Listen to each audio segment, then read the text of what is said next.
Question for Coach. Your all conference. Talk about the Remy and Verge. Yeah, I mean, Remy had a bad year to be in the Pac-12 if he had designs on trying to be player of the year, because Pritchard's had an amazing career. You know, he's had a chance to be maybe college basketball player of the year, certainly first team All-American. So it was tough, or else I think Remy's the guy. So it was, he's in the 2 slot. Happy for him. He's had a great season, tremendous regular season. The numbers he put up, the games he's carried us through. So great job for Remy. Happy for him. And then Verge is, I think, leading the country in scoring off the bench. That's not surprising. He's embraced that role very well. He's, you know, he's not a starter. He's just a guy that, I mean, I'm sorry, he's not a bench guy. He's just a starter that's coming off the bench. So if that makes sense, but it's, he's had a great season. I'm happy for just where he's come full circle through what he's had to go through. It hasn't been smooth sailing from the jump, and Verge really finding his stride late in the season. Remy kind of brushed off even being first team all conference or being all conference. What kind of load does he put on his shoulders? He just doesn't want to be about him. He wants to win. He's a winner. He wants doesn't want his teammates to feel a certain way about talking a lot about this stuff. So it's just not who he is. He's more about winning than individual awards. What about the Pac-12 being pretty much wide open going into Vegas? I mean, it's I think it's been as competitive a league as I've been in since I've been here, and that even goes with that first year. There aren't going to be any easy games this whole week for anybody. So it's a great feeling that we're not putting ourselves in harm's way, you know, the first day, and that we get a chance to see who our opponent will be. And you know, it's just crazy how it's worked out that, you know, most of the conference will be eliminated by the time we play. It's there'll only be 5 teams left when we tip off on Thursday night. Do you like that, Bobby, or would you rather get it out of the way earlier? I don't mind that at all. We've been playing a lot of late games this year, so I think we've had good practice at playing late in the day. So it works out well for us, and we're, you know, again, it's your percentages go up as the field reduces, and that's what's going to happen going into our game on Thursday night. The potential for playing multiple days in a row if you play well, obviously. What do you like about your team's ability to handle that situation? I think we've proven over the course of the year we're a very, you know, well-conditioned team. We can get up and down the floor. We have good speed and quickness, and I think we have pretty good depth. And you need to have you know, depth when you're hoping to win 3 straight days. And I think that showed in our first half versus Washington State, to have, you know, 4 guys with 2 fouls, 4 key players in your rotation, and then still be able to put guys in and be productive. And so, you know, things happen this time of year, so you got to, you know, be prepared for that. Do you think about where you're at in terms of NCAA tournament, what you need to do, if anything here?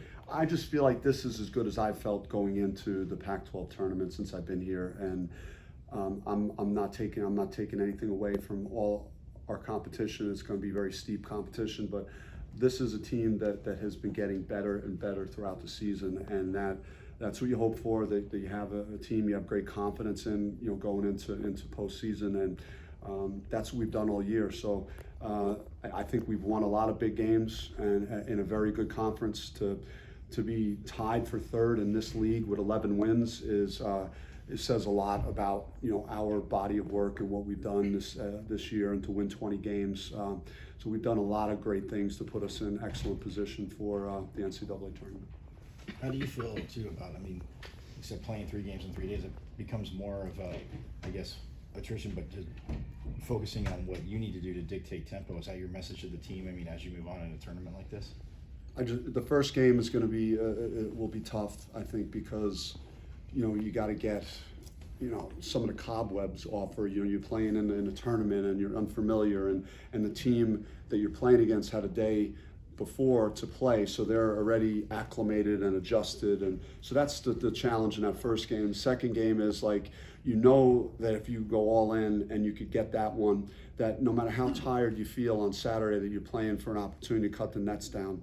And I've shared that with the team. I've been fortunate enough as a coach and a player to win a Pac-12. To win conference tournaments as a player and a coach. So I know the feeling of doing that, and it's worth the investment and the energy that we're going to try and show over these next couple of days. And Bobby, have you been able to share some of that experience you've had as a player too, especially these past couple of days leading up to the tourney? Just that we have to treat this like we've been treating these weeks. I think we've been practicing well, and we've had a good plan to get ourselves ready to play well on Thursday. We've had a number of Thursday, Saturdays in the regular season, so not trying to do anything out of the box or anything different. The only thing I will do is most likely scale back some of our live work this week, just to hopefully limit the possibility, knock on wood, that someone would get injured in practice. That's be the last thing that you would hope that would happen this week with us. So we still have a couple of days to get through. And you mentioned the confidence going into this tournament, the Pac-12 tournament for later on the NCAA. Have you been able to put that into perspective? Just the drought ASU has been on in the past couple of years, being in this position to go far. I'm just proud of the team and how we recovered the season and how we, just grabbed the season and ran with it, through 5 weeks really of the whole month of February and now into this stage. What we've been able to do to kind of put ourselves in this position has been outstanding. It's been, it's been a remarkable run we've been on. Sometimes you could get overlooked just because of, how good UCLA it was, also the last month, and so it's but we've been playing so well. I'm so proud of the guys who were able to push through some of the early adversities that we had, and now we're playing some great basketball. Is Romello had a couple days to kind of get back mentally and get right again? I mean, he looked better today. He had a good way about him today. I mean, he's still gonna, be going through the process, the grieving processes as you would, and when you lose someone very important. But he had a good attitude in practice today and had good life to him, smiling and just being the guy that we're used to seeing. Was Verge quick to accept that sixth man, or to embrace the sixth man role, or did it take him a little while to see the success before he realized how important it was? I mean, I never saw Zoe like sulking or putting his head down that I moved him out of the lineup, and so I mean, and I've never had anyone come up to me and say, "Hey, he's not handling this well." But I mean, I've heard him say that he likes to look at things for a couple of minutes and see what the game looks like. It gives him a little bit of an edge, but he's not going to be in this role too much more time. This season's going to end, and he's going to have a different role. But he's either way, starting, coming off the bench. I mean, I just think he's way more comfortable out on the floor right now with Remy playing, those two guys playing together. I think it took a little bit of an adjustment. I've said this, just when you're in a situation where you have the basketball the whole game and your coach wants you to have it because he needs you to make plays, it's a little different at this level because there are a number of guys that need to have their opportunities. I think Zoe was kind of learning when he could go and when how he can impact the game when he didn't have the basketball. When do you think you really saw him start to adjust and be able to know how to play off the ball and play with Remy?